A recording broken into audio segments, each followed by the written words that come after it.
Good morning, 𝐾𝐏𝐑𝐈𝐓's premier public affairs program in the morning to bring you the latest news here and around the nation. Balik na kita sa nakuna ug nagpagang balita sa kabundagon. Bayong bundag kaninyong tanan. Mao kini ang Good Morning, Dumaguete. More than the admitted, perhaps hundreds of thousands of political trolls deployed by various candidates for the May 9 elections, the consistent lead of Mr. Marcos since day one has been subjected to much political analysis and professors and professionals. Ug nganong siya gyud nag-lead sukad pa pagsugod. And the following are among the significant findings of the political analysts sa Pilipinas, mga professors of political science, why possibly a Marcos comeback in 2022, which as of now is still more speculation and it can change anytime like the weather. Kaya wa pa man gyud pinili ay. So ang mga rason sa mga political analysts, why possibly Marcos? Because of these following reasons. Una, the failure to consolidate and sustain the gains of democracy after the 1986 EDSA revolution. The fact that this government still wallows in corruption issues, same criminalities plus a sustained insurgency and secessionist movement. Wa may kausaban. Number two, our laws failed to bring justice to known ills of the Marcos regime, raising doubts about the truth. Kadugay na ning kaso ni Marcos, wa man gyud mahuman ngano man.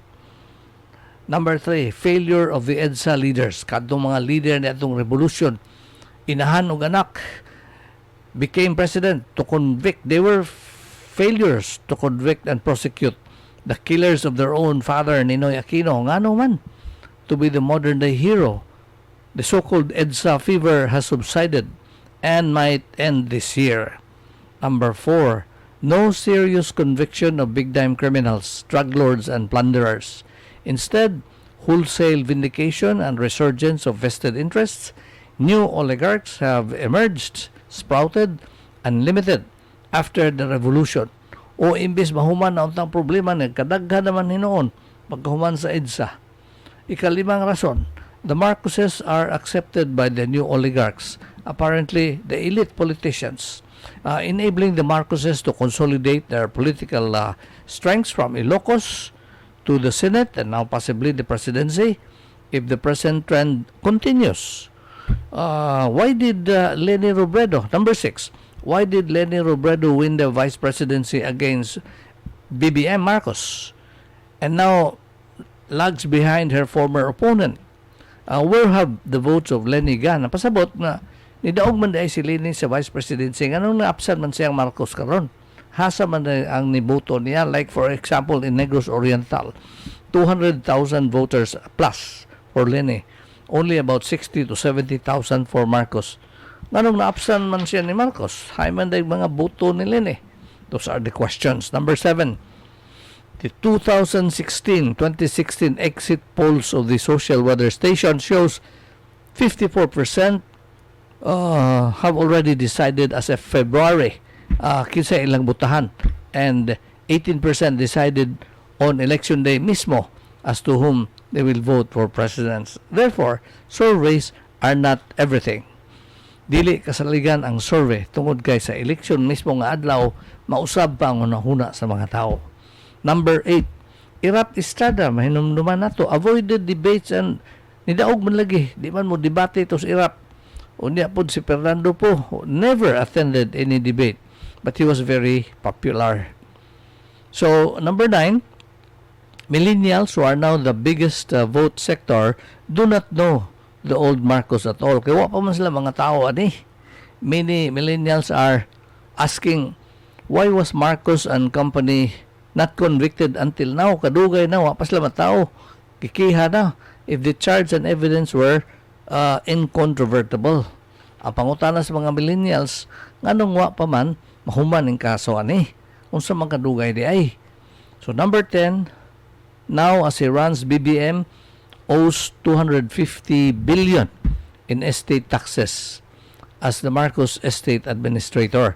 Siya may administrador sa propriedad sa mga Marcos, bayran kuno ang 250 billion na estate tax. Naman ko na estate tax sa testator. So why has the government not prosecuted, in fact collected this amount from the Marcoses. Dugay naman kayo for so many decades. Why was the government not able to collect this? Antod karon na issue mga nini. 11. Why has the government not prosecuted and convicted the biggest tax evader of all? The government must be a toothless entity. Only goes after the poor and not the rich.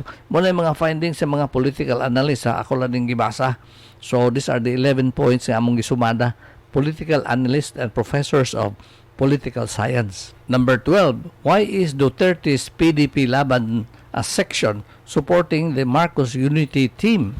Kaya naman, yung daughter, if he says BBM is a weak leader, and with his own Sarah, daughter of the president, in tandem with Marcos. Number 13, the government must be one who is very weak.